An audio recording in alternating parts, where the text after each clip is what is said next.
Okay, so I think, well, first of all, it's nice to meet everyone. I actually have been watching from afar. I've been in the chat and just observing like a quiet observer, but this is the first time that most of you have seen me. My name is Michelle.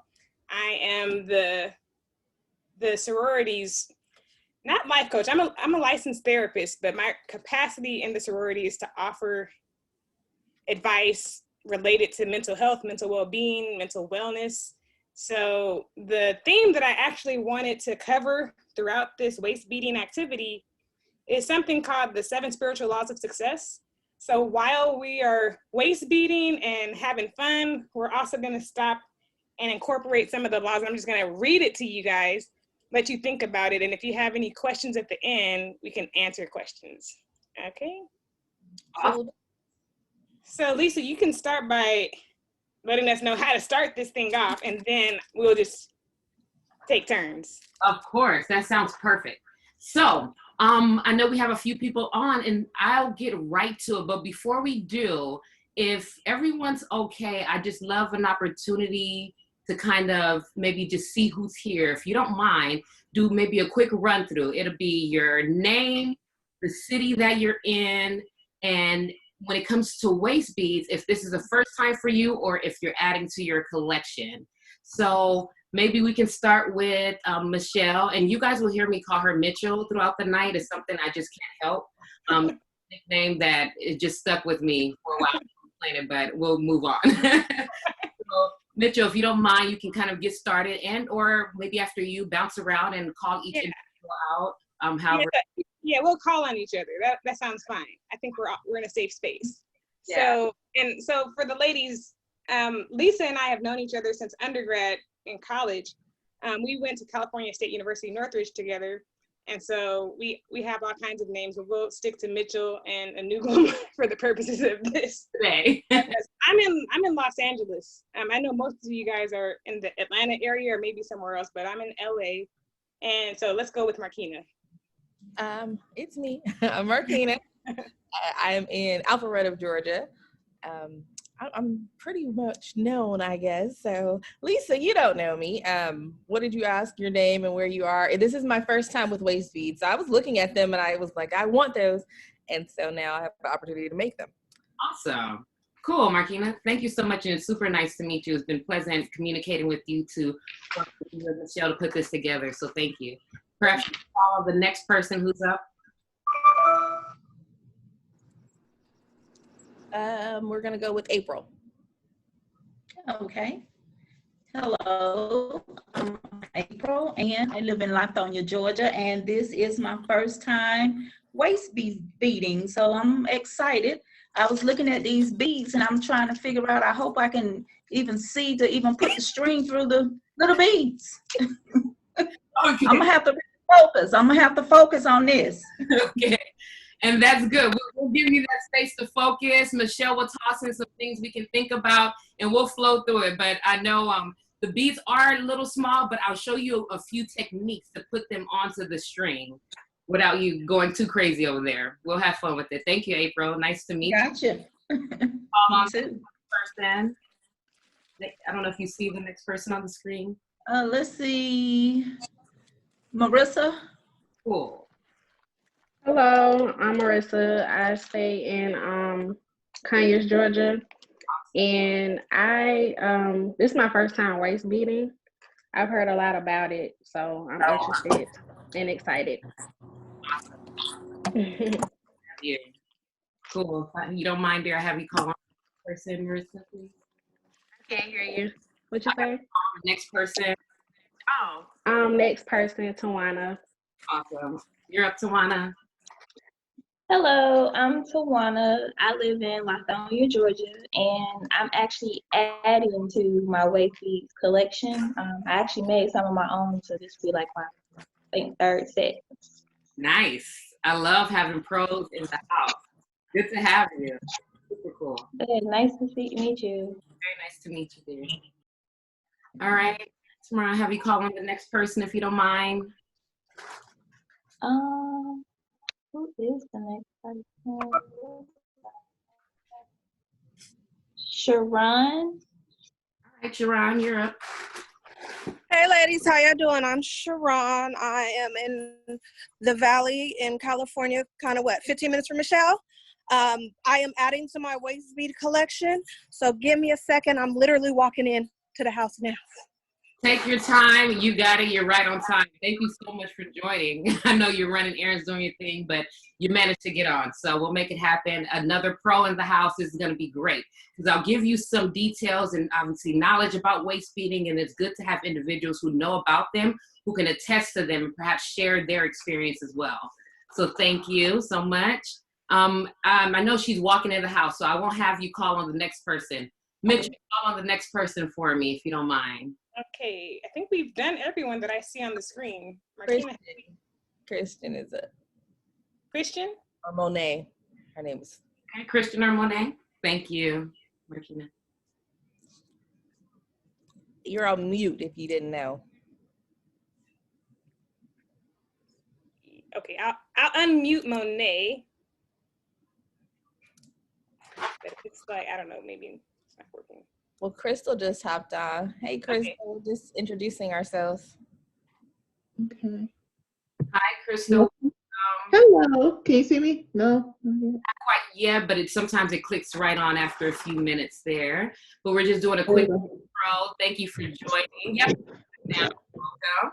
And we'd just like to know your name, the city you're from, and maybe you could tell us your intention for your waist beads, and actually if this is the first time for you wearing waist beads or if you're adding to your collection. Okay.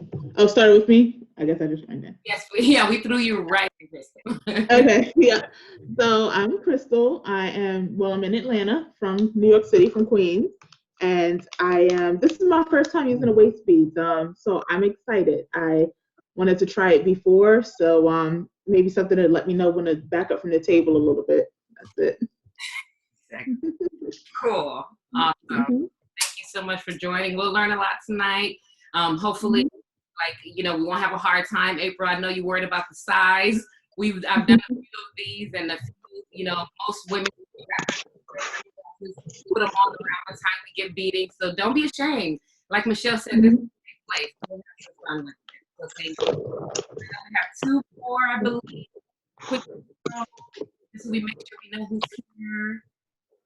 I think that if you're not speaking, you should mute yourself so that we can hear, because I think it's breaking up, and that may be due to everyone's microphone being on. So we'll try to have Monet unmute herself, and if everyone else isn't speaking, just go ahead and mute yourself. Angel just texted me. She's popping in, so. Okay. Where's my mute? Okay. So is Monet around? I'm here. Okay. Hi, I'm Monet. What are we doing? I'm sorry. I had to check on the girls. I know all I heard was name, and then I left. No worries. We just like to know, obviously we caught your name, the city you're from, so we know if this is late or if it's 5 p.m. for some of us over here. And if this is your first time maybe hearing about or wearing waist beads, especially making waist beads, or if you're adding to your collection. Okay, yes, ma'am. I'm in Riverdale. No, I have not heard of waist beads, so I don't really know. And I think that's it. That's perfect. Awesome. And I want to say we have maybe one more. Thank you so much, Monet. Is there one more, Marquina? Just double check for me. I don't want to miss anyone. I don't see that she got in yet, so we can go. Oh, Ace. Yes, she is. She just popped in. All right. Her microphone isn't enabled, so she may not be able to speak until she enables it. So we'll give her some time. Okay. And we'll let Lisa get us started. Continue to go with the flow. As I mentioned, I'm here to facilitate. I definitely enhance your energy, but this is something that you all do as a group. So we'll be able to just learn a lot. But what I like to do is kind of get us going, because there's a lot of things we can talk about as we're beating. So I like to maybe just start with our kits. Okay, so I don't know, just a personal introduction myself. My name's Lisa Nar, as you get your kit together. My name's Lisa Anugwam Nar. As Michelle mentioned, graduated undergrad together, and I've been kind of just doing a little bit of everything when it comes to making money, business, just trying to figure out life. And that's kind of what brought me into waist beads. So for a little over a year now, I've actually been personalizing customized waist beads for many individuals, mostly women, some men, and it's a lot of fun to dive into it. But that's the goal of us kind of getting together today, is to learn about waist beads, see if it's something that you obviously would love to enhance or adorn yourself with. And then the biggest thing is, as we go through this, because I do this and now as a business with COVID, things have been tough. Someone mentioned they have girls that their work have in the back. I have 2 daughters, ages 8 and 6. So I had to find a way to make things happen. So if someone's interested and really find this technique to be just kind of tranquil, something you enjoy doing, and perhaps with time you want to turn it into a business, this is something we can also talk about too. So let's get started with our beads. If you have your kit in hand, we'll just hold it up to the camera. You don't have to unmute yourself, but I'll read your lips. You can say, I got mine. Cool. So with that, I mentioned a towel. So if you have a towel, maybe not a big towel, maybe a little washcloth, that would be helpful. It could be that or anything to kind of hold your beads together. Place that in front of you. Otherwise, you'll lose your beads. If you have kids, you may find it in their poop, right? Things of that sort. So you want to keep the beads together, right? And this is, that's a whole other story. So you want to keep it safe and away from the kids. So go ahead and look at your beads. We all have the same color because obviously you all representing the same sorority. So when it comes to the colors, I'll share with you guys the meaning of them. But for now, we'll just lay them out. And if you have any questions, feel free to jump into the comments section. I'll constantly kind of dive over and check there and see if there's anything holding everyone up there. You have your beads. You also see in your bag, you have an elastic string. It's a little kind of sandwich bag, and it's a string. There's about 60 inches there. So keep that right in front of you because you'll need that. You also see what we call a clasp, and that most of you will have what we call a lobster claw. And a lobster claw, it has a hole, and there's a claw that opens and closes, with instructions, just like regular jewelry. So you see that there, but most of you will have your hole attached to your clamp. So you can go ahead and detach that. They're together so that they're not lost in your kit, but go ahead and take them apart because it's a piece that one goes on one end, the other end will go on the other end of your waist bead. So you want to make sure with that you separate them, but you'll see now they're together. Go ahead and take them apart. Sounds good? So I have a question. I'm sorry. Are we supposed to be seeing you right now? I see a picture. Yes, you should definitely be seeing me. Okay. Find my screen and maybe pin my screen for you. And then I'll open up another visual because there's 2. This one, let's see here. Thank you for that heads up. Let me check. And I'll have 2 options. Yeah, I don't know if it was just me. I just saw the picture. No problem. Okay. I thank you for doing that because if you can't see me, it defeats the purpose. Yeah, I was like, I can't follow along. Okay. How are you seeing me? Because I'll have 2 screens up. I'll have one that will help with kind of getting close up to waist beads. I don't know if you guys see this under Lisa. And then you'll see the beads as Lisa Nar. Do you see Lisa Nar there?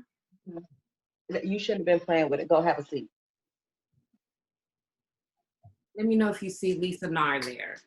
So we see the waist beads. I see a panel of everyone on the side, but the main screen is the waist beads.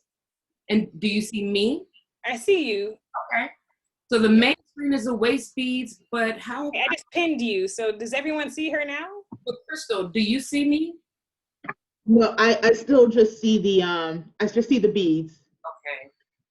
Can you click on, at the bottom of the screen, it says participants. If you click on the bottom, that should bring up everyone, and you should see everyone, and then you can just click Lisa's picture and pin her. Do you see? Okay. Under Lisa, that will work. Perfect. Yep. Did that work? Just last question. Are you on the using the web or the app? Because I'm wondering if it's because I'm using the web. The app. Okay. I'm gonna try to get that. This is the web on the one where you see all of the waist beads. That would be the web. Mm-hmm. And then the one the app. Okay. I would say for now, you could probably pin me, and then I will give you the heads up when we're headed over to. You got it. Okay. Yep, I'm gonna get it. You can continue. Thank you. Feel free, you guys. If there's any, if you any need to interrupt, please do. We're just hanging out talking, and I'm just filling in the quiet noise. So anytime you talk, it just gives me a break. Okay. I'm on my computer too, and I don't have the pin when I hit participants, but if you go to the top, those little blue dots are on each person's thing, and you can pin from there. Because I couldn't see you either. I thought we were supposed to see the picture. Okay. Thank you. Thank you for that. Cool. So at some point, we'll definitely switch over to the picture, but for now.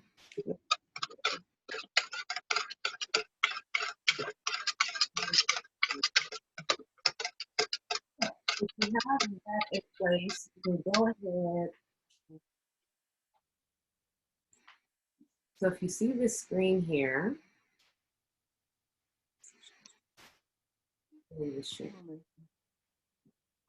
all right. So right now, I'm wondering if you all see a screen that talks about the reasons why people wear waist beads.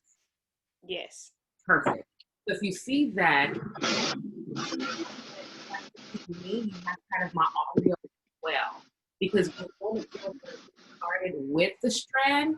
But again, interrupt. When you get out the tub. Okay, I think somebody needs to mute themselves. I'm not sure who that is. Yep. It's interference. I can't hear.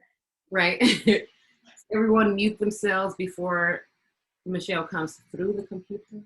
And if I can't hear you, I'm imagining the ladies can't hear you as well. So if everyone's muted, I think it's good. Absolutely. How does it sound now? And I could mute the group, and maybe you guys can unmute yourself when necessary. That's another option too, but I just figured leave it a little bit open and loose, but it helps to be muted. So I wanted to show you guys just a quick video of some of the kind of waist bead creations that have come about just by sitting in one place. And I really started this business with my two daughters, as I mentioned, Bliss in Iceland, 8 and 6 years old. So a lot of the pieces that you see here is just creative thought. So as you have your colors down, although we all have the same colors that we're working with, there's so many different options that you can use to lay the beads on. So we'll look at different patterns. Perhaps you'd like to see, a lot of pink, a hint of gold, a lot of blue. If you'd like to see more pink than blue, sometimes you'll look at a strand and you'll say, well, I like to maybe my number is 4. So I want to do 4 of each color. So just know that whatever it is that you create, it's yours, it belongs to you, and the intentions are set by you as well. So now that we have the string, we're going to start measuring. And I put up the reasons why people wear waist beads, but I'll talk about them throughout the party today. So the first one will be weight awareness. And I asked for you to get your string because this will determine how you're going to measure yourself around the waist, which will determine where the beads lay on your stomach. Okay? So with that, what you'll do, if waist beads are for waist management. Waist beading has been around since the 18th century. It's something that started in Africa, mostly in Ghana and in Nigeria, where women would actually put it around their waist for multiple reasons. One would be more of an anchor for during the menstrual cycle. You'll put cloth under and then an anchor, right? The waist bead would be the anchor to hold things up. I know my grandmother would wear 50 at a time, and it would be more of something that's like underwear. So it's set as underwear, and it's something that you wear as many as you like because it's important to you. Some of it is more of a rites of passage. Nowadays, we see women wear it for weight management, weight awareness. Well, when you wrap the bead around your stomach, if it's above your belly button, And most women wear it every day. They shower in it, they sleep in it. I've also included a clamps because if someone is like to wear more on a fashion base or take it on and off at night, we'll be able to create that option today. But some women tie it on permanently. They never remove it. And it's because they wanted to kind of manage their weight, make you more aware when you begin to maybe eat a little too many muffins. What will happen is your waist bead will rise up to your breast. So somewhat of awareness and reminder that, hey, maybe I need to slow down here, if indeed that is your intentions. Another would be, as you're losing weight, we'll have a lot of women who get it for losing weight, and they like to see the weight loss through their waist bead.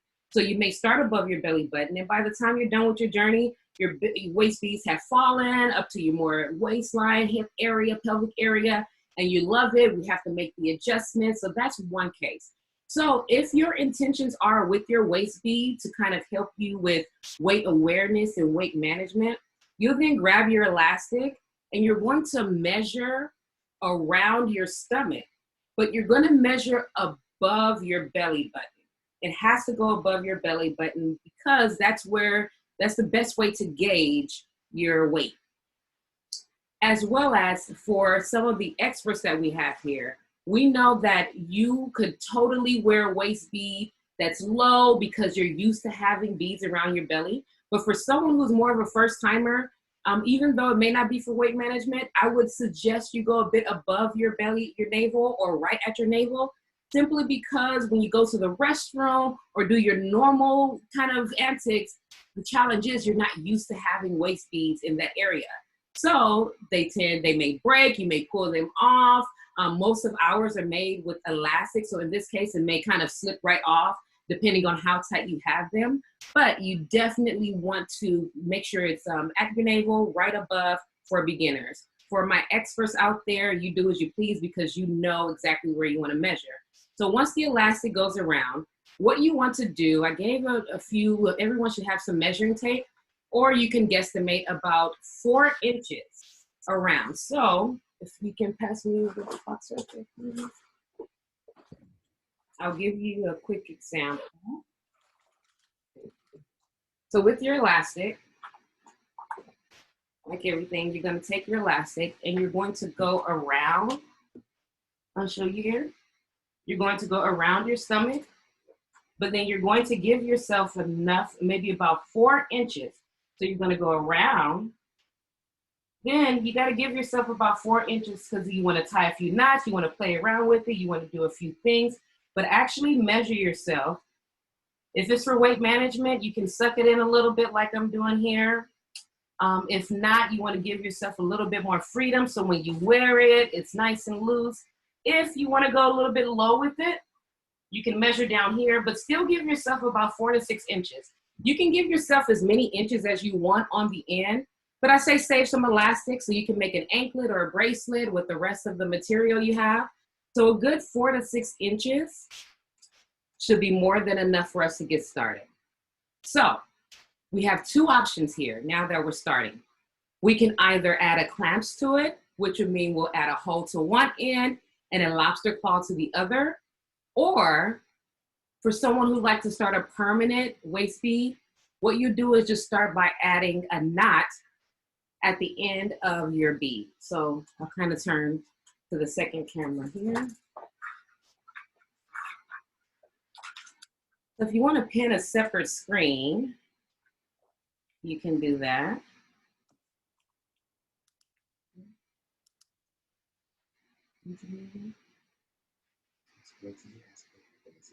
You guys have good visual here? Yes. Yep. All right, so I'm sure everyone's used to the regular knot, but let me see here. What you're gonna do is go to the end, blurry there.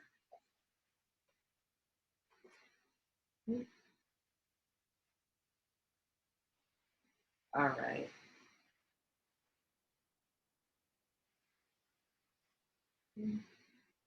You're gonna make your knot, and you're gonna do about 3 of these, really nice and tight. What you'll find is that your first knot, it's usually very blurry. Let's second. some adjustments here. Your first knot may not hold because it's simply, yeah, let's see this. Your first knot may not hold because it's just very, you know, the elastic, it tends to come out. So you want to, as fast as you can, make another knot. And this would be for those who are not interested in adding a clamps to their waist bead. But we're going to go ahead and get you guys started because the harder part is the clamp. And I'll go into that right after. So make 3 knots towards the end, really nice and tight, and pull at it. And you want to make sure that every single knot lands in the same area. Okay? So once you have that set, you can go ahead and begin placing your beads onto your elastic string. And towards the end, we'll go through how to wrap it around you, seal the deal for a permanent fix. Now, for those who are interested in more of, you know, something you can put on and off, let's go ahead and dive into the lobster claw and the holes. So by show of, maybe you guys can jump right in. Is there anyone that would like to learn how to add the clasps to the lobster claw? And I ask that because if everyone is going to go ahead and start with more of a permanent knot, then I won't spend too much time showing you how to add the clamps. What do you say? Teach us how to do the lobster claw. I just... Cool. So I know we have a few who are getting started with the beads. That's great. It'll just set you a little bit apart, and we're definitely moving faster than the rest of us. But for those who are ready to rock, go ahead, and what we'll do, you have your hole here, and you have your claw.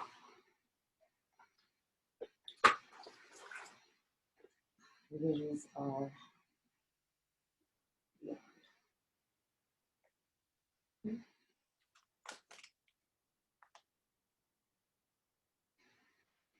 So what you want to do, obviously you have your lobster claw, but we're going to start with the hole. We'll start with the hole here. And forgive me because I'm working on giving you guys clarity with the other camera. It's just not going very well. So here, you're going to start with the hole, okay? So once you have your hole there, remember we gave a few inches off of your elastic in the beginning. So that's why you need a few inches, because we need a few inches to make that knot, right? So what you do is go ahead and hold this. I'll use it across my brown face. I think that contrasts well, okay? And so you have your hole, you have your elastic. You go ahead and stick the elastic inside of the hole. You can let it rest there on your finger, because the goal here is to make a knot around the hole. So now you have your hole, you have your elastic. Now it's time to make a knot. And if everyone's familiar with making a knot, what you want to do is make sure you let your hole hang. You let it hang, because that's exactly where you like to make your knot. So I'll start over there. You have your string, go ahead and let it hang, and then wrap it around. Send the loose end through the hole and make your first knot. Nice and tight in the same area. Nice and tight, and you'll notice it wants to reject your pull. Put a little bit more muscle into it. Tell it you are definitely staying here, and hold on to it. Now we're gonna go back through it again. We're gonna send that shorter end back through the same hole, because now we're going to make a secondary knot through this hole, okay? And I'm looking for any comments or questions. I'm imagining you guys are sticking with me. Send it through. Make that second hole. The secret here is to pull down. Make sure that both knots are right next to each other. Not necessarily on top of each other, because that may be a little too bulky, but now you can pull so that it's right next to each other. Nice and tight, and pull down on it. So now that we have 2 loops, we should have 2 loops right around that same hole.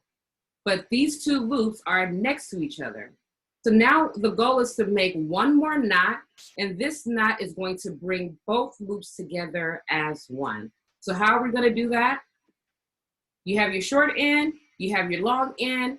Before we put the short end through the hole, we did that twice. Now we're done with putting it through the hole. Now the goal is to make one more knot with these two strings. So you're going to go ahead and take, you have a long end, a short end. Make your circle, make your cross. We're going to send the short end through the hole, like so, and we're going to go nice and tight and pull. And notice, if this is done correctly, you made your first knot through the hole, you made your second knot through the hole, and now we have two knots right next to each other, and this last knot is what's going to really seal them together. So now you have a hole with two loops through it and one knot. You should be good. Everyone feel good about making their first knot through the first hole, and we can begin beading if so. So just to secure it, what we can do is make one more knot, just for fun, right? Just for practice, but make sure you get a nice tug in there. Make one more knot before we start beading, only because, you know, we have time and it won't hurt. You know, the more knots you have, the more secure your strand is. But at the same time, if you put in too many knots, then it looks really bulky and really bad.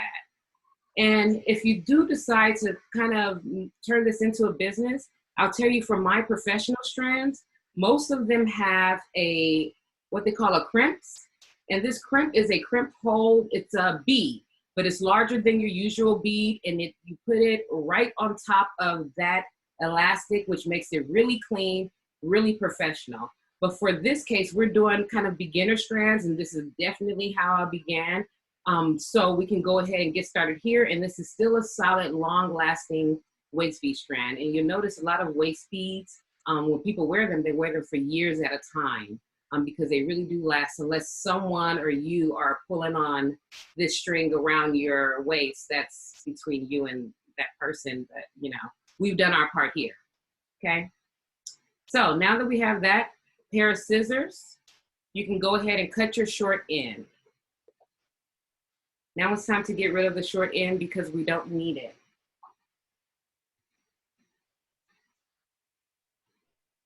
We can get rid of it, and then what we're going to do is then use this. We can kill this. Yeah.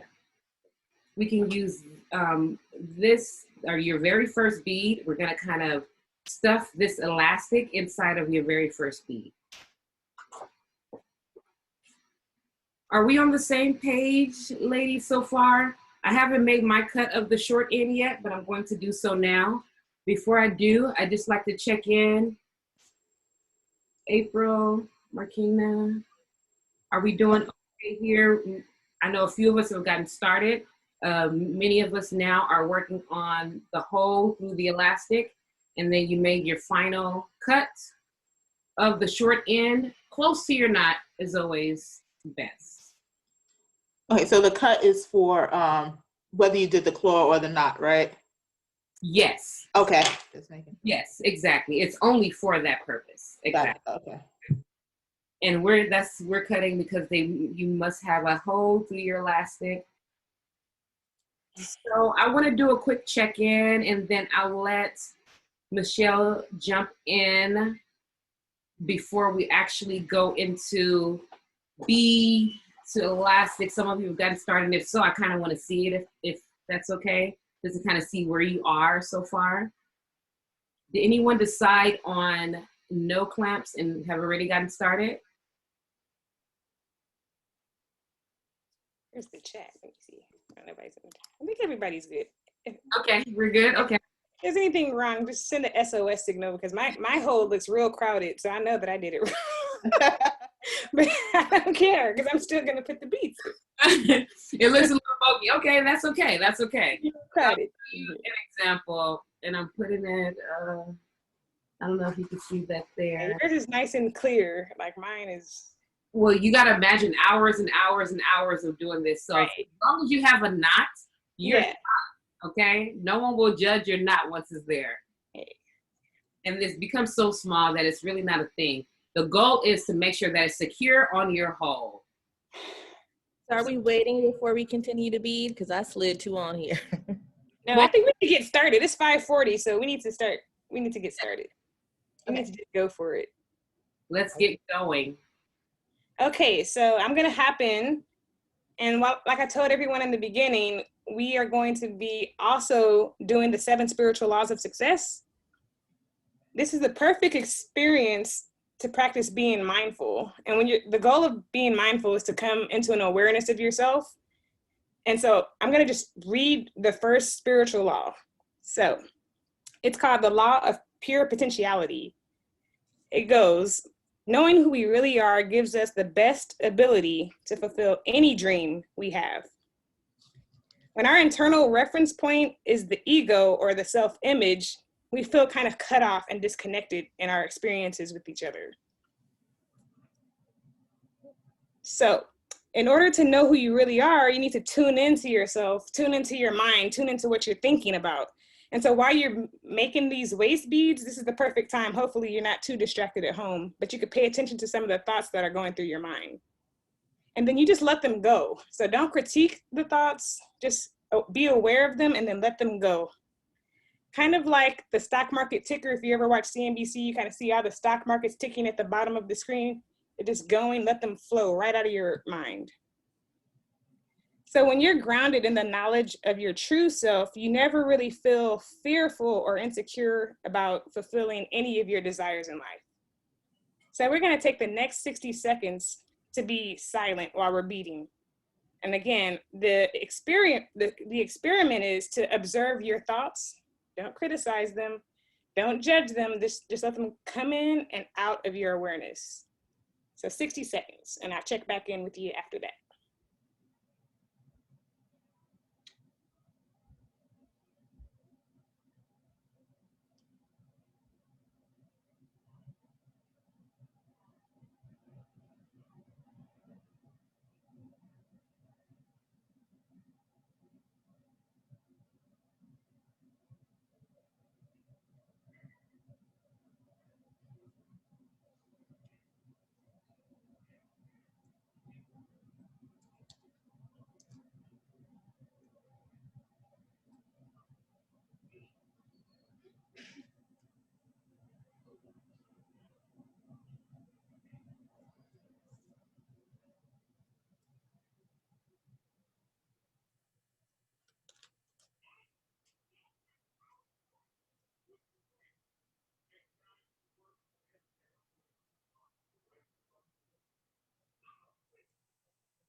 Okay, so by a show of hands, you can just raise your hand or say, has anybody ever practiced mindfulness in the past?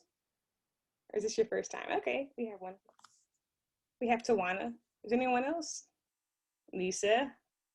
Okay, cool. Okay, I don't know, Lisa, did you have anything else that you wanted to jump in and say? Okay, so we're just gonna move on to the second law, which is the law of giving and receiving. And they say that the best way to practice this law is to give a gift to everyone every day. And so a lot of people think of gifts in terms of material things, but some of the best gifts that you can give include gifts of caring, affection, appreciation, love, gratitude. Those are free, they cost nothing. It can mean giving a little bit more attention to your kids, your spouse, your parents. It could be showing appreciation when you go to the grocery store if someone nice does something for you to say thank you. So the more you give And the more positive things that you give, the more you receive, right?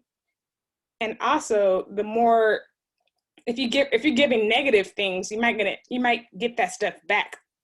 So just be careful and mindful of that, and think about the things that you can give right now, today, like by the end of the day, before you go to bed, what gift can you give to somebody close to you?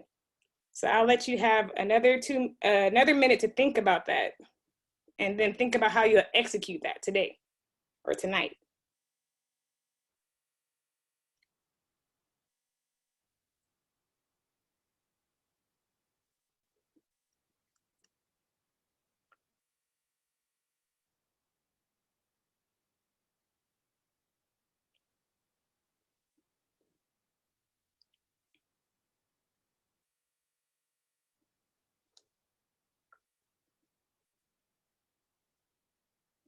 If you all are comfortable enough and you'd like to share a gift that you might be giving to somebody today or tonight, why don't you unmute yourself and hop in, and then we'll have a little dialogue.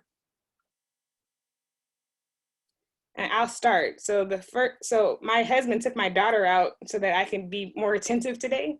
So the first thing that I'm going to do when she gets home is to give her some attention, right? Like sometimes kids just want to know that you're looking at them, even if they're telling you the same thing over and over again, just to engage with her and be excited about whatever she wants to talk to me about. So that's one gift that I'm going to give. Does anybody else feel comfortable enough to share a gift that they can give? I'm going to share, and although you're speaking of giving to others, I also want to call in attention and what gifts can you give yourself?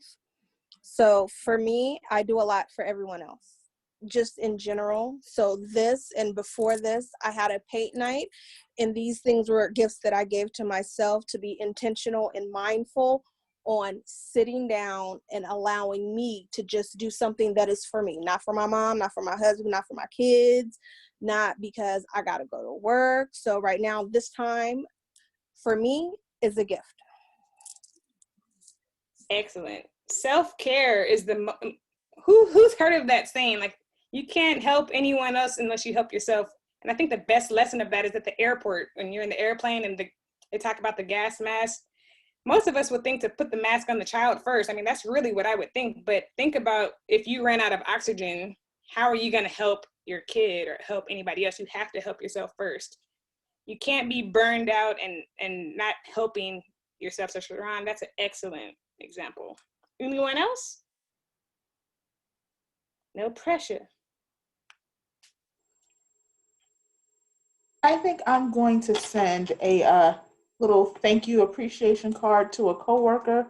Sometimes with a lot of people working from homes, there's some of us are fortunate to do so, where there's other people who have to come in every day and take on a little bit more, than they used to. So just want to let them know that they don't go unnoticed. And sometimes, we always look at getting bonuses and stuff, but a little simple thank you might just make their day.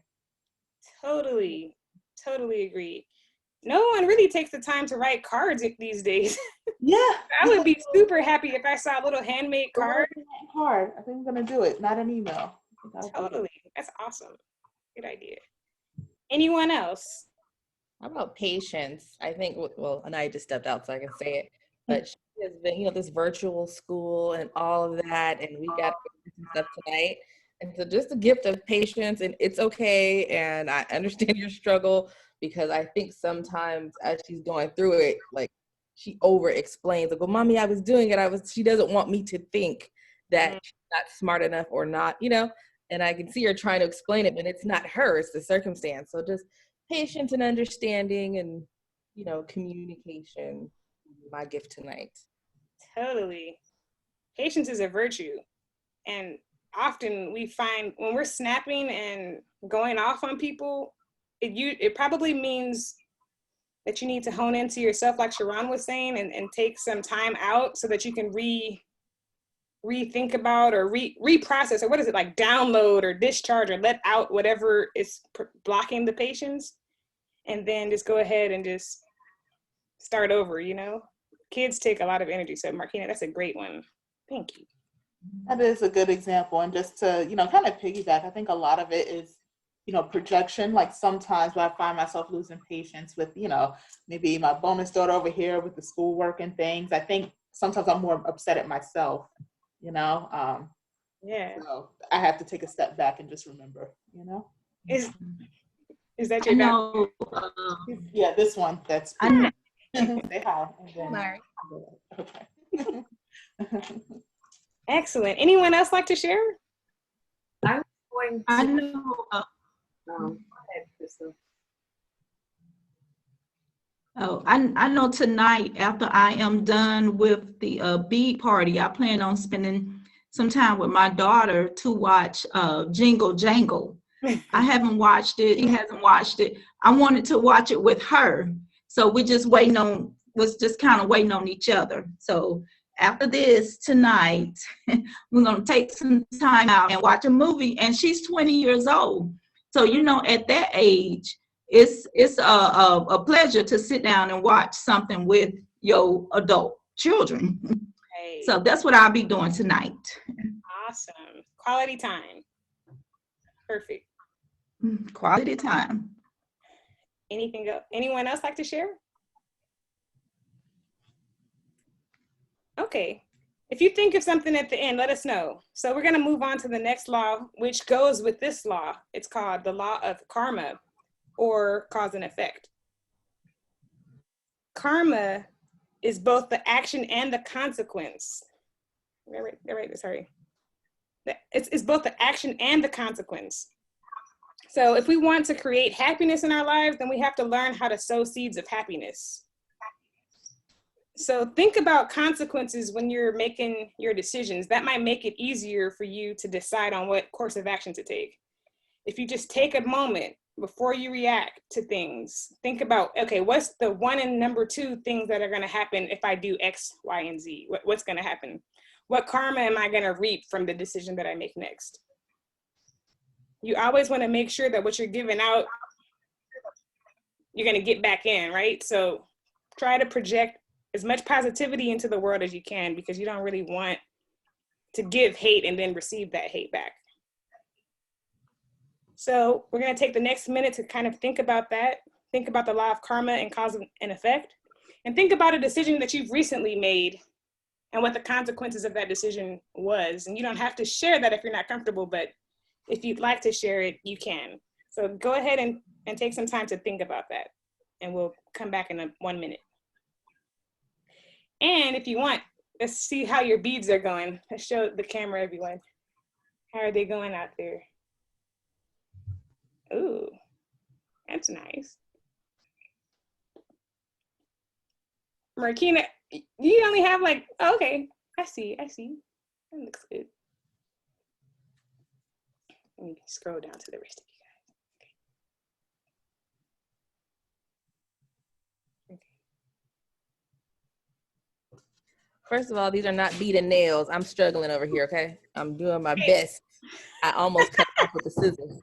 Oh no. It's been a hard time actually seeing the beads.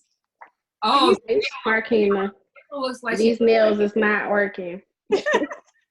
Have you guys tried where you have the beads in your hand and you kind of pick up each bead with the string? And I'll tell you, most beaders may use a needle. So, but honestly, for me, I'm kind of I'm all hands, but I don't wear nails at the same time. Notice that. So you put the beads in your hand, and you just kind of can pick one at a time. And Michelle, forgive me, we can start the minute over. But no, it's okay. No, this is we're multitasking. You get one at a time, or you can kind of pinch it. If you pinch maybe 3 beads at a time, you can drop them onto the string.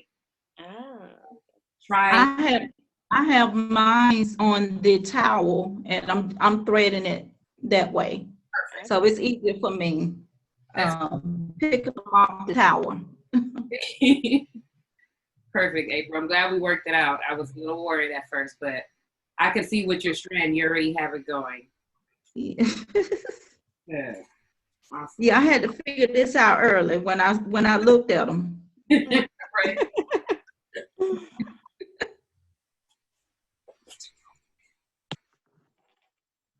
Okay, so I'm just going to hop into the next law, which is the law of least effort. So this law says that the first thing that you should be doing in your experiences with others is to just accept people, accept situations, and accept events as they are. When you notice that you're getting kind of wrapped up in trying to convince someone of your opinion or convince someone why a situation should be different than what it is, you're not practicing the law of least effort. And that means that you're just putting a lot of your energy into something that you may not even have control over, right? So adapting the law of least effort in your daily life might help free up some mental energy, and it'll allow you to free up that time so that you're not wasting it on something that you can't even control. So think about, for the next minute, whether it's a person, a situation, a circumstance, or an event like COVID. Things are beyond our control. There might be a vaccine. We might get it. We might not. We don't know if Trump is going to leave the White House or if he's going to stay and they're going to have to drag him out. I hope so. Worrying about those things. I said drag him out. Drag him all the way out. I'd love to see it. So that's caused, I mean, I don't know about you ladies, but when the election was happening, I was like waking up in the middle of the night thinking, oh my God, is he going to win again? And this is not to anybody. I don't know if there may be some Trump supporters here, so I'm not judging you. I'm just saying that I wasted a lot of my life worried about something that ultimately I can't control. Like what I could do is go vote. And I did that. That's within my capacity to do. But other than that, I really needed to be more mindful in practicing the law of least effort. Like I can't worry about these things because I can't really change it. So does anybody have any examples of that? Any situations, people's experiences where you think that you could apply the law of least effort? If so, share. Go ahead. Who else is married? I know Michelle's married. I know it's a couple of us. Yeah. We all have relatives and in-laws, and some of them are our favorites, and some of us, we're cordial to. I've learned, which I did not always utilize when I was younger, of what battles were worth choosing to fight, and knowing people are who they are. So as long as I do not let them affect my reality, I am good. But it was not always that way. People were wrong. I knew they were wrong, and I needed you to know that you were wrong. But now, you're going to be who you are, and I'm going to let you do that. And I'm not going to let you disrupt my peace. Yes. I think that's a great example. Sharon, I've felt that way too. And I think we all just have to remember, even though we're all women, or a lot of us may be of the same race or ethnicity, we all grew up very different from different locations. So that has also built and shaped us into who we are and the way we think. So again, the more time you spend just, focusing on you, I think that's great.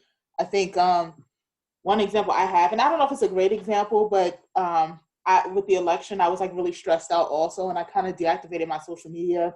It was for that reason, and I found myself comparing myself to everybody, like every time somebody bought a new house or had another baby or, something. And I was like, why am I not there yet? And I said, you know what? I just need to kind of let go, focus on me, be thankful for the things that I have. And it's been a nice couple of weeks since then. Right.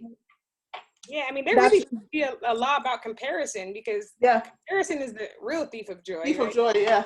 It really is. But like you said, being in gratitude, I feel like social media, which is an insta lie, have us judging ourselves and comparing our day-to-day off of people's false realities. Like a lot of that isn't real.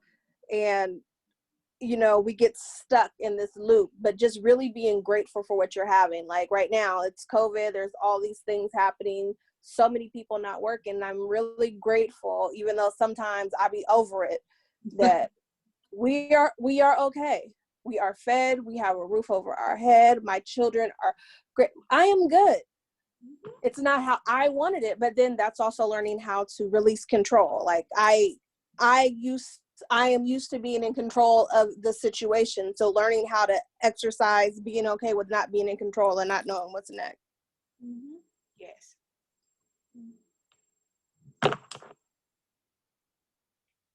Anyone else want to share? Michelle is being polite. We would love some more volunteers because we're not going to talk you to death. I'm going to start calling names like me in 3rd grade. Hey, boo, hey. Well, before we put anybody on the spot, because, every experience is different, but it would be good. Like, if you haven't shared tonight, I want you to take that risk and step outside of your comfort zone and share at least one thing before the night is over. It's 6 o'clock, so we really how much time do we have, Lisa? 30 minutes? 30 minutes. Okay, so 30 and I'll minutes. mute myself because I love talking about myself, so I'll let somebody else go. Okay, so we'll take that time while you're preparing what you're gonna say. Don't spend too much time. Sometimes it's the best to just let it flow free. You're in a safe space again. But Will Smith did a red table talk the other day, sitting across from a clinical psychologist, where I'm not sure if you guys have been paying attention to this. He had a feud with one of his cast members on The Fresh Prince of Bel-Air, and it was like a 30-year-long feud. And one of the things he said in the interview was that when you're confronting a person who you've had like a lot of resistance with, a lot of bad experience with, the best thing that you should do in that situation is to love, like LUV. So he said, listen. And then he said, like, understand.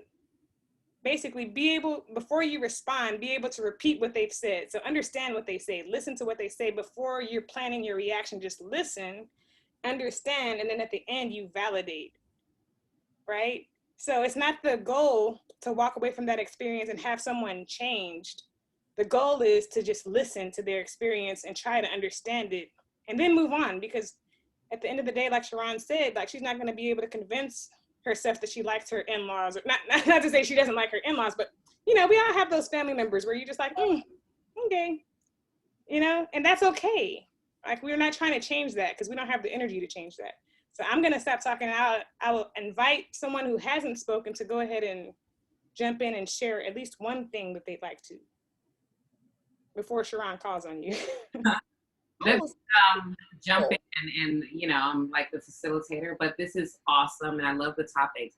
So I just thought I could share, because you talked a lot about like comparison. I know that's a really big thing, to struggle with, where you want so much and you see it happening easy for someone else, but why me? And I know we've all gone through that, and I just thought it worked along the line with just being comfortable. You mentioned the example, Michelle, of Will Smith. Just with whatever the situation may be, for me, what I kind of turn to is not taking it personal. Because as you mentioned, we all have different stories, different experiences, different perspectives. You can sit right next to someone and, you see something happening, you both saw it totally different. So I take that into consideration with all relationships that I'm in, because, like you, I come from a family of 7 siblings, a group of 8. And we don't all get along. And, just finding ways to balance the different personalities, understanding that he sees it this way, but not putting my thoughts or my perspectives or, the way I feel, assuming that everyone should think like me, should feel like me, should react like me, should respond like me. So I found a bit balanced there, because it was very disturbing, where it was interrupting relationships where, I feel like I'm doing everything right, but somehow they constantly managed to turn it around into something wrong. And it was something that's very difficult to understand, because you know where your heart is, there's absolutely no malice, but somehow people can manage to do those things. And Michelle, you mentioned you never know what people are going through internally. So a lot of those things just help with me treating people better, having better relationships with people, understanding that everybody has a story, and taking the time to listen. Most of the time, if you come at me crazy, you have a story and I want to hear it, because this is not normal, This is us. And we always kind of flip around into turning into really good friends and someone that you can trust and rely on, because you do know their story, you know their upbringings, you know what their triggers are. And just all the topics you mentioned as a whole, Michelle, just kind of brought me to that thought. Okay. All right. Thank you, Lisa. Any other sisters? Sharon? I can understand why, why somebody may not be speaking, because I find this like extremely peaceful. Like, I'm just in doing my beating, don't want to talk, not that I don't want to talk, but I'm not even mad if he's not talking, because like, this is relaxing. I was say, this is very therapeutic. Like, that's why I didn't mind putting on one little bead at a time, because I'm loving this. I had a day and now everything's okay. I'm like, okay, this is Yep. So let's go with the peacefulness and not put anyone on the spot. All right. So we're gonna jump into the next law, which is the law of intention and desire. And it says, whatever we put our attention on grows stronger in our life. Whatever we take our attention away from withers and disappears. So for the next 2 minutes, I want you to think about what you've been putting your attention on. And is it a good thing? Is it contributing to your development? Is it contributing to your membership in the sorority? Is it contributing to your family's, advancement in this society? So think about what you've been putting your attention on, and then think about the things that you need to take your attention off of. What needs to wither and disappear in your life? that. All right, 2 minutes. Now, I've been ignoring my stomach this whole Rona, but it is not withering and disappearing.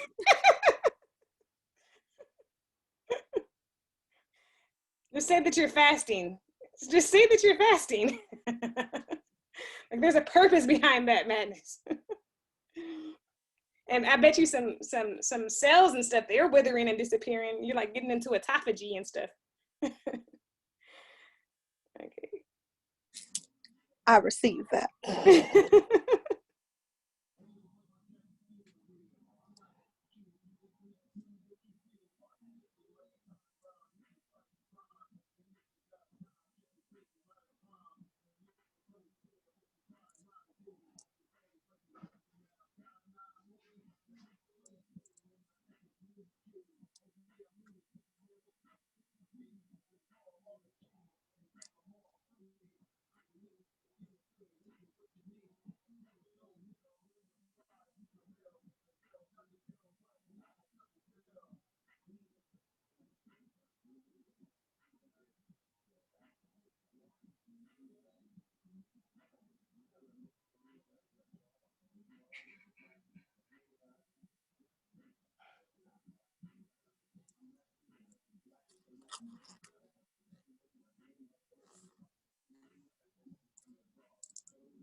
Okay, 609, bead check.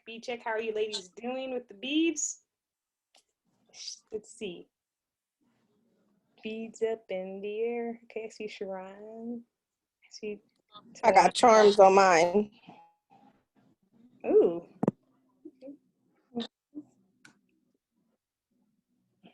Lisa, quit showing up. I don't want to see your Lisa's, put yours down. We don't want to see yours. She all fancy. Jesus. Jeez. You chose some other color. You didn't choose from the palette. Okay. Oh, it's beautiful. Thanks. Did anyone want to share something that they're going to focus their attention on so that it'll grow, or something that they're going to take their attention off so that it'll just kind of disappear aside from the food?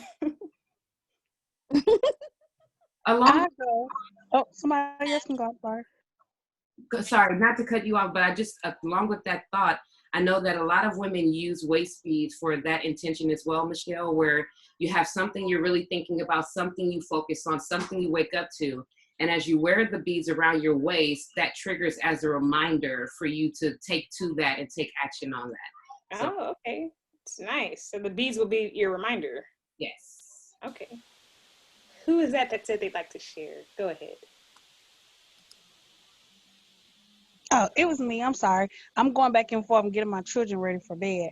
But I was listening. I have been listening.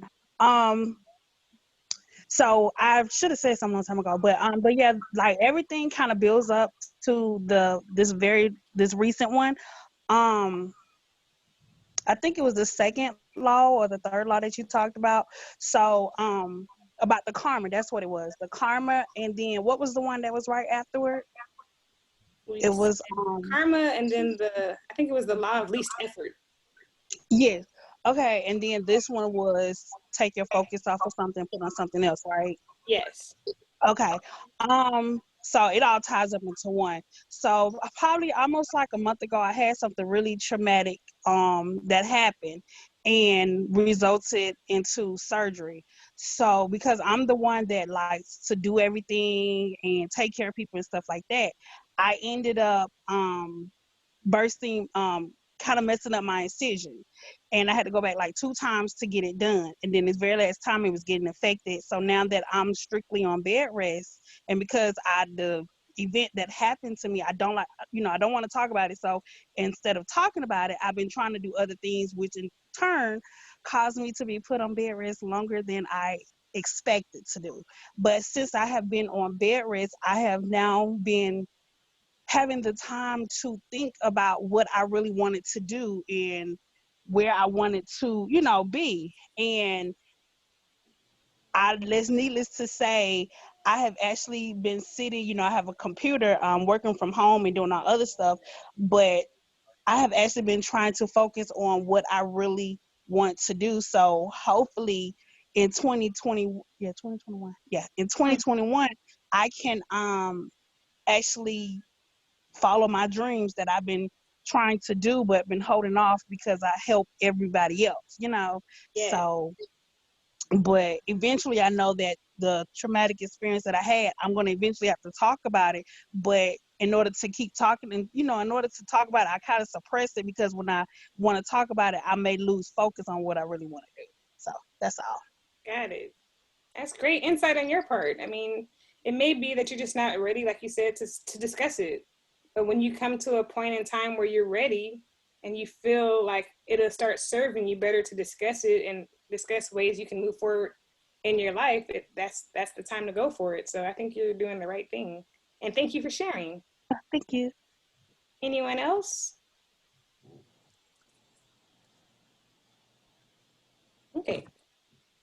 So sorry. Go ahead. No, I was just gonna piggyback off of Monet. I didn't have a traumatic experience, but I do see that I spend a lot of time like helping other people and not as much for myself. So I definitely need to take some time for self-care, come back for myself, and then I can help other people in whatever it is, they're doing.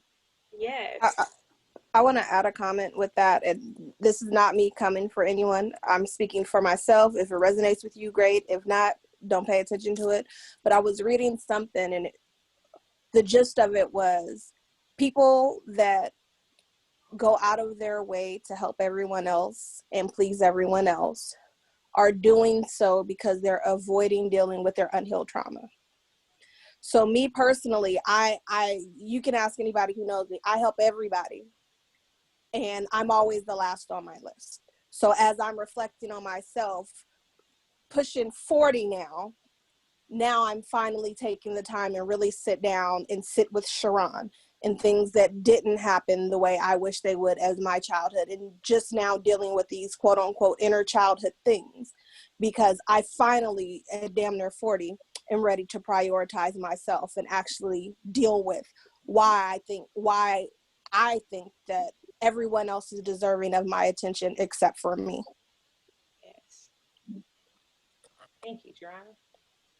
Oh, yes. I'm so glad you said that, Sharon. It's so funny you said that. I was on Instagram, I'll probably say a few months ago. I'm not sure if y'all follow like Funky. I think his name is Funky Dineva. Oh, he's funny. I don't follow him, but I know who you're talking about. Okay, so he had posted something on Instagram. It was either this summer or whenever.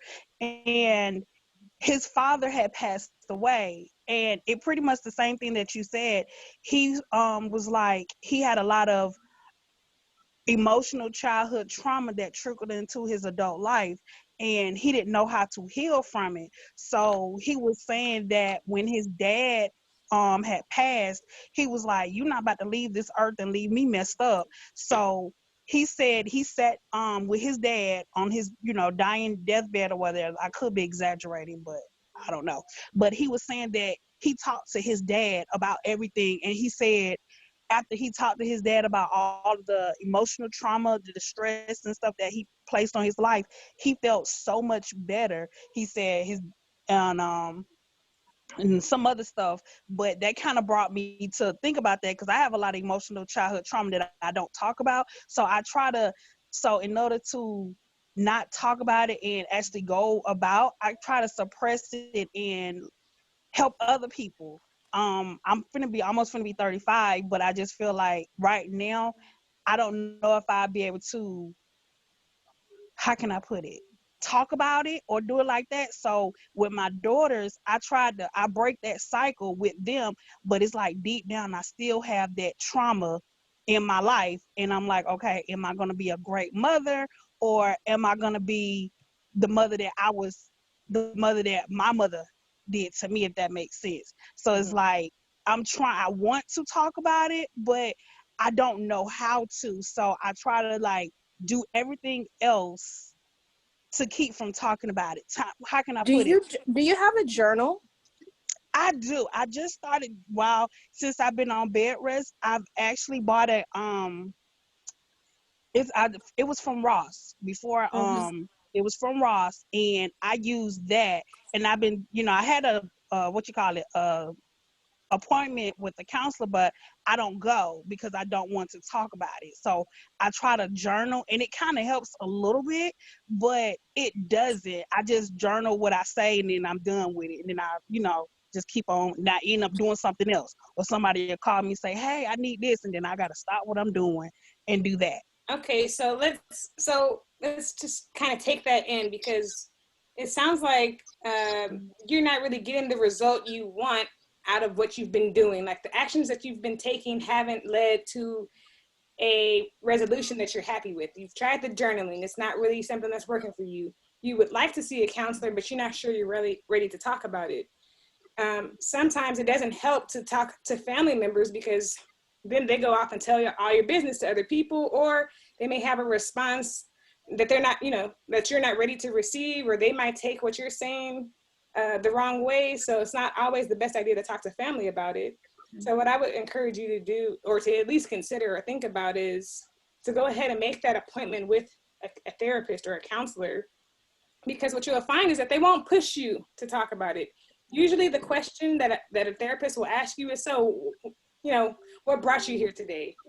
And you can start by saying, well, there's some stuff in my past that has traumatized me, and I haven't felt ready to talk about it, but I noticed that it's preventing me moving forward in my life, or whatever the situation is. And then you just throw that out there, and then they will help facilitate what you're thinking. They'll try to draw things out of you, and that might be better, because like I said, you haven't gotten to the place where you're satisfied with journaling or talking to other people or whatever. So you might want to try to do something different instead of doing the same thing over and over, and it's not something that you're happy with. So we'll leave that there, because it's 6:19. We have 10 minutes, and I wanted to let you guys know what the last two laws are. And then I also want Lisa to have the opportunity to teach us how to attach this thing, unless I may have missed that part, but okay, so let's go into the sixth law, which is the law of detachment, right? So this actually falls in line perfectly with what we just were speaking on. And that law goes like, let go of your idea about how things should be. I know some of you guys brought up comparing yourselves to Instagram, stuff on Instagram that's not really real.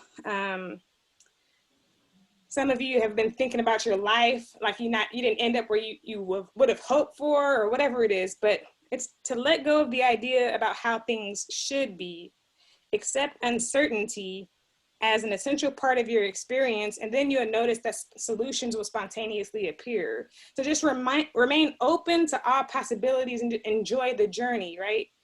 Like, all of us can think about ways that it could have gone differently, but the fact is we're here now, we're in the now.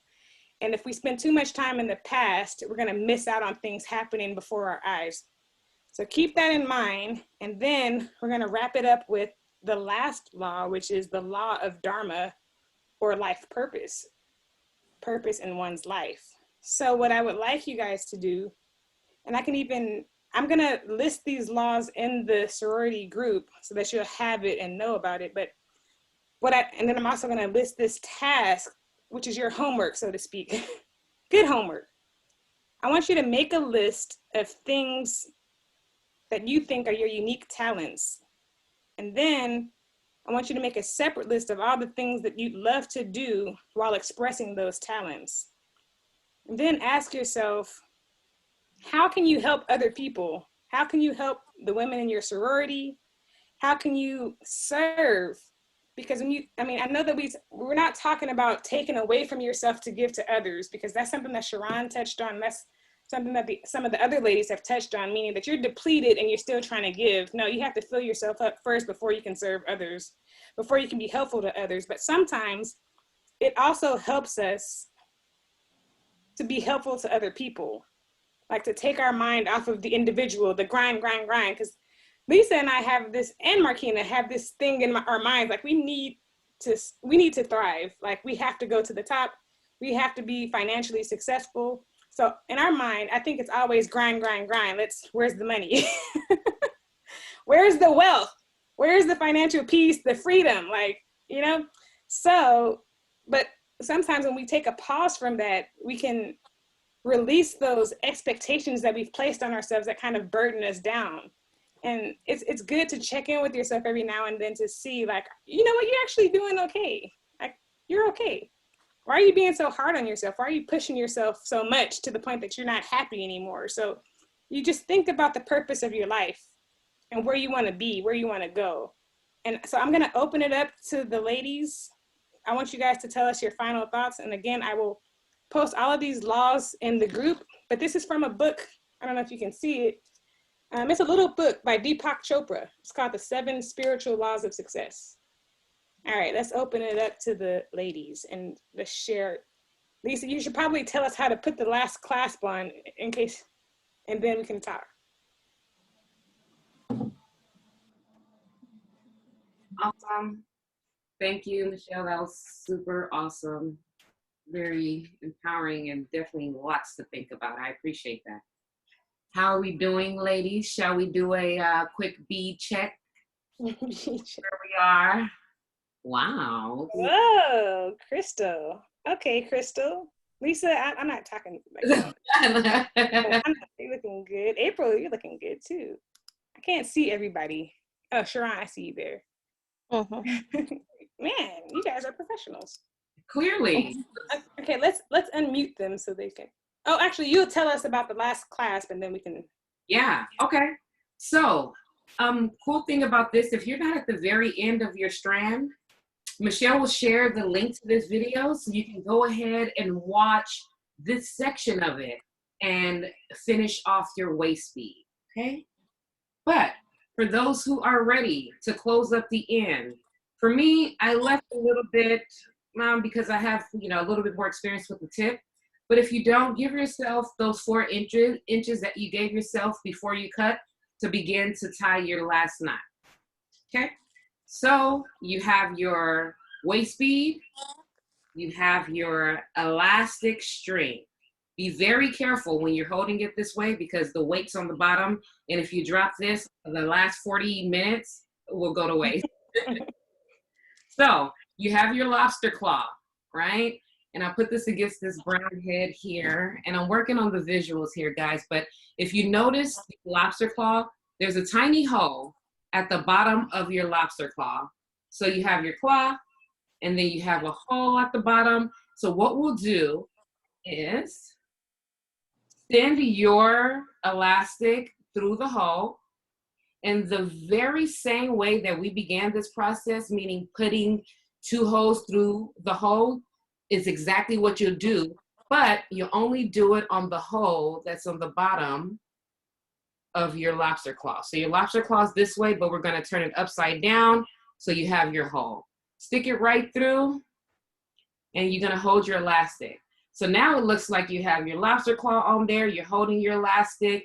Make sure you give your beads a little bit of a tug there because you wanna make sure that your beads are like exactly as tight next to each other as possible, because if you leave too much space, you notice you'll get some pinching on your belly because you left too much space in between your beads. So make sure it's nice and tight. You'll notice your elastic will grow a little bit when you do that, but that's totally fine and safe because it's meant to do that. And then it's time for the knot. You hold your knot, your lobster claw, and now it's time to go around your finger. Now that around your finger, you guys, you're using your finger, but you want to keep that knot exactly where that hole is. So what you're doing, because I haven't made my knot, I'm going to do it again. You have your string. Let me play it across my face. You have your string. You're going to pull it up. And then you're going to wrap around.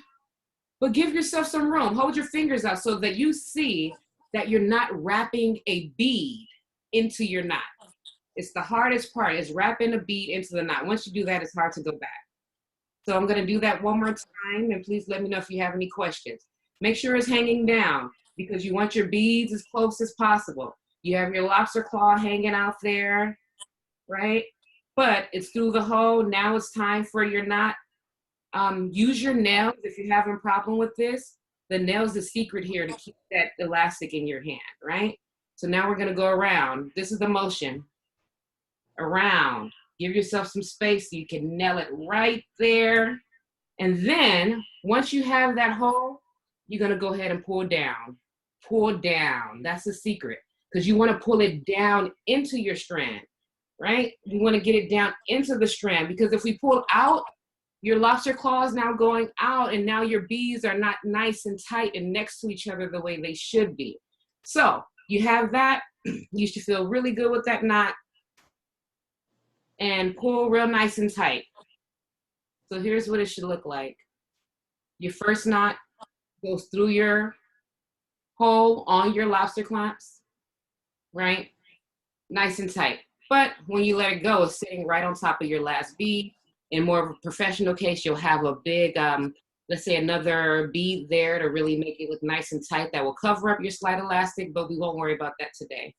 Pull down, make sure it's nice and tight. You'll notice when you pull down, it becomes a bit thinner in that hole. And that's the secret there. When you pull down, your elastic becomes a bit thinner around that hole, which gives you an opportunity to make that second loop. That second loop is important around the hole just for security. You'll see most beaders can do it with one loop, but for me, I'm a little crazy about what I send out, because I also send it out with a 90-day guarantee, which means if these beads pop on you within the first 90 days, I owe you a free set. And I'm really big on not hearing from anybody within the first 90 days. And we've been successful with that, thank God. But it's really having that security to really seal the deal so that these beads are not breaking when they're around your waist, whether it be permanently or for entertainment or fashion purposes. So we're gonna go ahead and stick the elastic through that hole exactly like we've done once before, but now you have a bit more strength with your clamps because it's sitting on there with your first knot. So it's not too much trouble to work with now, but that first knot will get you. Let me know if that first knot got anybody and now you're pretty frustrated. If not, awesome, because then you have room for your second knot. And that second knot, the same way we did our first hole, which would be to make sure that that knot is right next to your first knot, nice and secure. That's what you're gonna do there. Okay. So in this case, now you have two knots, but they're right next to each other, not kind of hanging off. They're right next to each other, which makes your lobster claw easy to just hang tight, nice and tight up there. Give it a nice tug. You wanna see it, look at it, embrace it, feel it, become it. Earlier, this strand is your strand, and or you may notice that your strand is so beautiful that someone wants to buy it from you. So keep that in mind. If you have a strand that's just amazing and you know it's something that you like to pass on, a lot of mothers may use it as rites of passage, where in Africa they pick out each and every bead, like each and every bead is selected for that child before they turn a certain age or certain maturity level, and they pass it on to them. You even see babies in Ghana start off with these beads as babies because there may not be scales or different ways to measure the growth of the baby, and they'll start off with the waist bead because if they're growing when the beads expand. So there's many different you know, purposes behind them. But I think just like life and everything else, once you find your purpose, that's what works for you. So a lot of the different laws and rules we talked about today comes in hand with this creation here. You spend the time on it, you put every bead together, you obviously will remember this process. I know that I could say over 1,000 waist beads so far. And with each and every one I either tie on, have sewed, gifted away, I can remember exactly where I was when I made it. I can remember the colors. I can remember the details.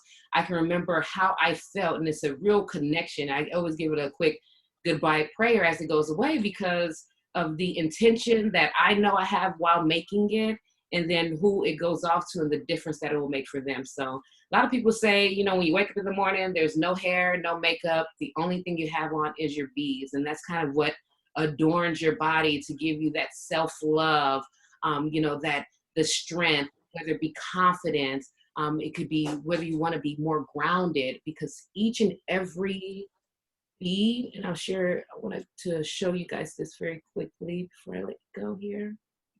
Each and every color has somewhat of a purpose as well.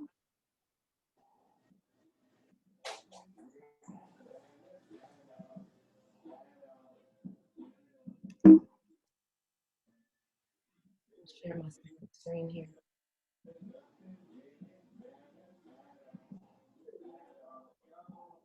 Speaking of colors, hopefully you guys can pin that second screen I have. You'll notice that some women may say, I'm looking, you know, power, protection. They may request a black strand. So each and every color has a different purpose, has a different meaning. It just really depends on what's important for you. So if you guys didn't get a chance to kind of see what the colors may mean, feel free to take a screenshot of this.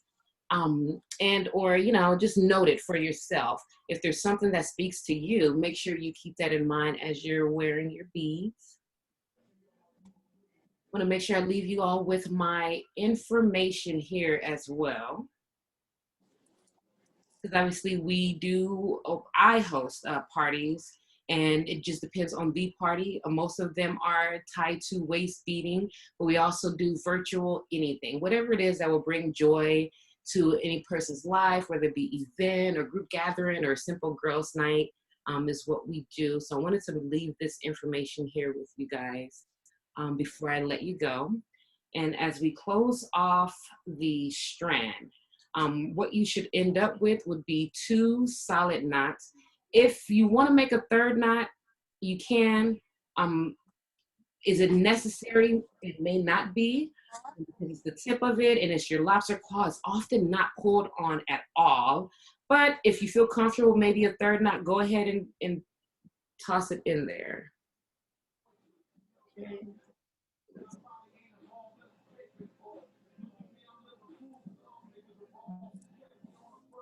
Okay, thank you so much, Lisa. Of course. That leaves you with this here. You know what to do with that. So take it away, Michelle. Nip it off. Thank you so much. I loved the link to what we discussed, which is the spiritual laws of success. I love the link to Motherland Africa, Nigeria, Ghana. Ladies, if you have any closing words, please share it with us now or forever hold your peace.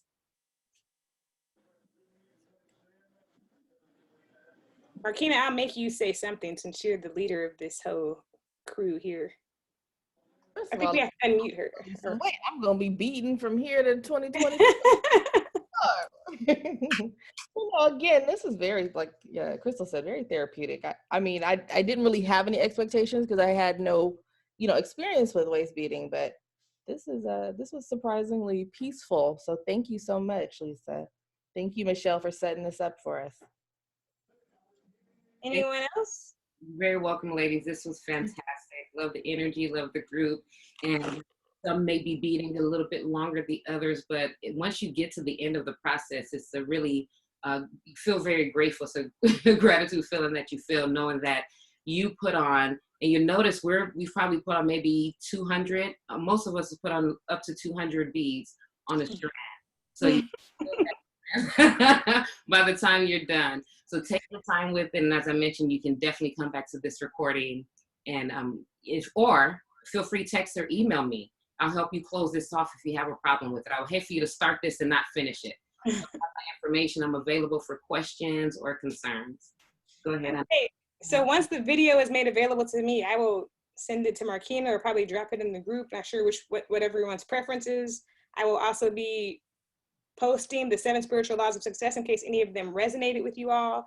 And as a fun little thing, I think we should all post our finished product in the group once you guys finish. So let us know how I'm you gonna post did. it just this. I'm not gonna let y'all see my belly though. There's not a wide enough camera. Awesome. Yeah. I love that. To that point, Michelle, I should mention that when it comes to waist beads, you'll see some women wear them, and I'll post mine just for fun and make sure to tag the right groups. But you see some women are totally against showing their waist beads. It's more of a spiritual connection. It's more of a connection that you only share with your husband. And also, if you give someone else the opportunity to see your beads, it's a belief that their energy will come onto your beads and change the actual intention of it. So, that's obviously a deeper, everyone has their purpose, as I mentioned. But when you mentioned that, I thought to share that some women are totally against even anyone else seeing it because of the energy that it holds for them and the importance of it. So don't feel like you have to show your bellies. That's why I threw this little evil eye charm on mine. You understand me? You know what? Yeah, that might go with the whole thing of comparison, like what a lot of ladies talked about. Like, we don't want to compare ourselves. I don't want you to say my beads are better. But if you have the law of least effort, you'll also know that you can receive something and let it go, right? But do not share it if you're not comfortable sharing. Okay? Definitely. I'll be sharing mine. It's going to be fun. I love to see, hands-on the creation here. And if everyone's okay with it, obviously I have social media. I love to take to social media and show what you all have created today as well. This is super awesome. Of course. What were our colors again? I think the blue was loyalty and trust, and the pink was love and compassion. So it tries true to what the sorority is about, these colors. That's nice. I forgot what gold was, but it was there too. Awesome. Okay. All right, everyone. Well, I hope you guys have a peaceful night. I hope you think about the gifts you can give to your family and to yourself, most importantly. It was a pleasure meeting all of you in person for the first time, and I look forward to connecting with you. I am here for the sorority, so if you have questions that you want to ask me specifically, feel free to reach out. My contact information is in our little group. You can also ask Marquina directly, okay? All righty. Well, I would like to thank you, ladies, Marquina, Lisa, and Michelle, for creating and facilitating this. I believe Michelle gifted everyone this experience, so that was wonderful. So we would like to send gratitude and appreciation to Michelle for that. Yeah, definitely. Thank you. Awesome. Okay. Have a good night, ladies. All right. Good night. Thank you. Bye. Thanks, Lisa. Thank you. Bye, everyone. All right. Bye-bye. Good night. Good night.